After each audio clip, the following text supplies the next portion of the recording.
Hello, welcome to Learning to See Music. Today we're going to be talking about the pattern underneath the notes.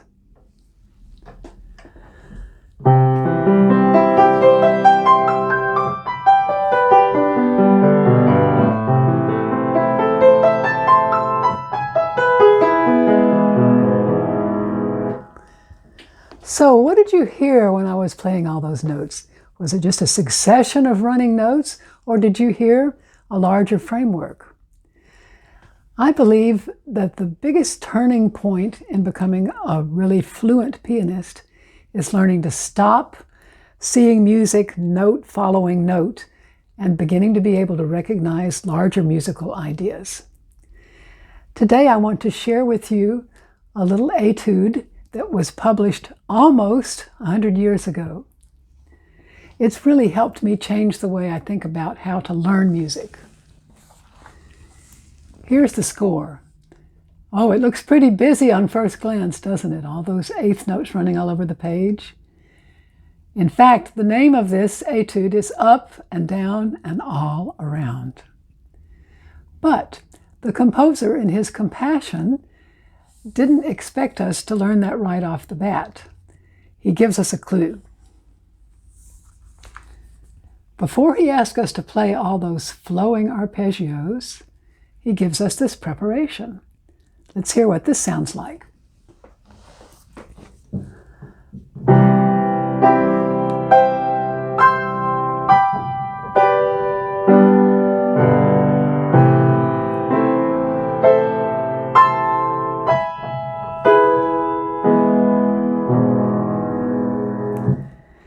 Notice, this is not a different piece of music.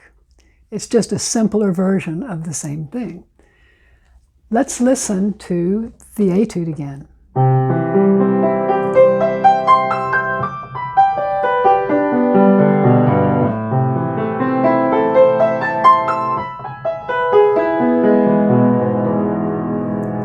And now once again, the preparation.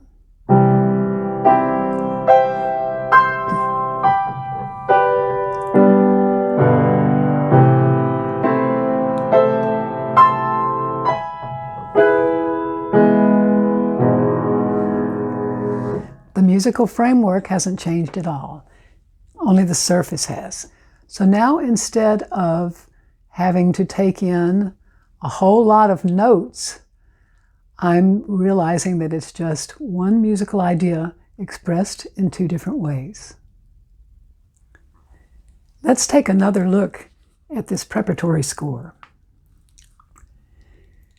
See if you can identify the four basic harmonic ideas that are in this score, in these opening measures I played here, here, here, and here. This doesn't have to be a complicated analysis. Just ask yourself, what are the four basic chords underneath these notes? That's a whole lot easier than, how am I going to learn all these individual notes? Go ahead, pause the video here for a second, and jot down those four chord names. Now, there's another clue hiding in plain sight. The composer has created long musical sentences. What happens if I don't see that marking?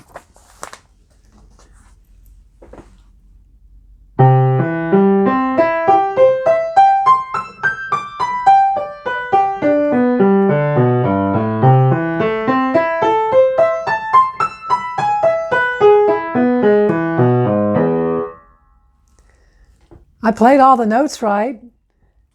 It was technically correct, but it didn't exactly sound like music yet. Let's try again.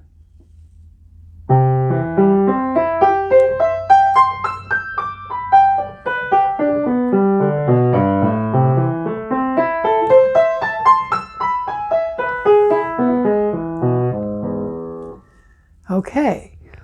I wasn't even trying to add expression, but once I understood the musical shape, then the phrasing, even the natural rising and falling of the dynamics, happened by just organically growing out of the music. Now there's one more aspect. The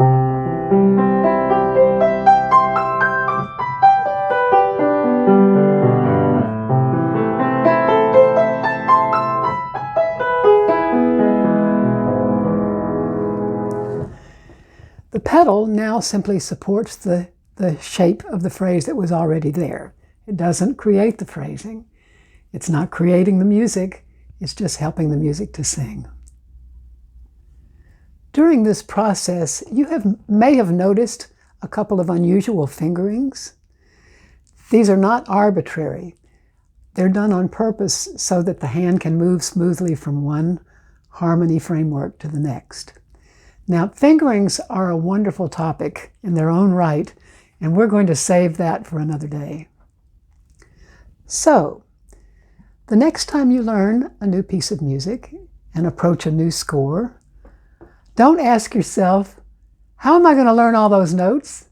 Instead, ask, what does this music actually consist of?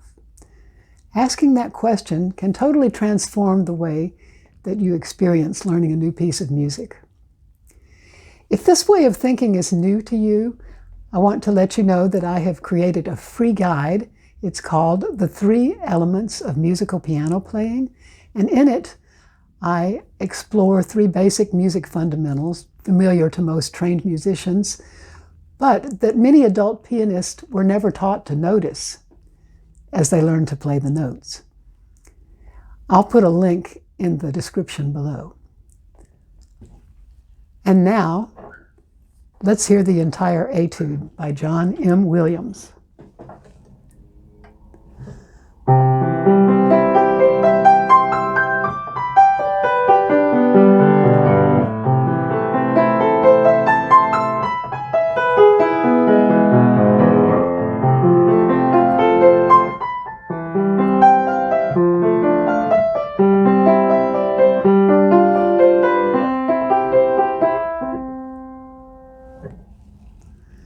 Thank you for joining me today, and I'll see you next time as we continue learning to see music.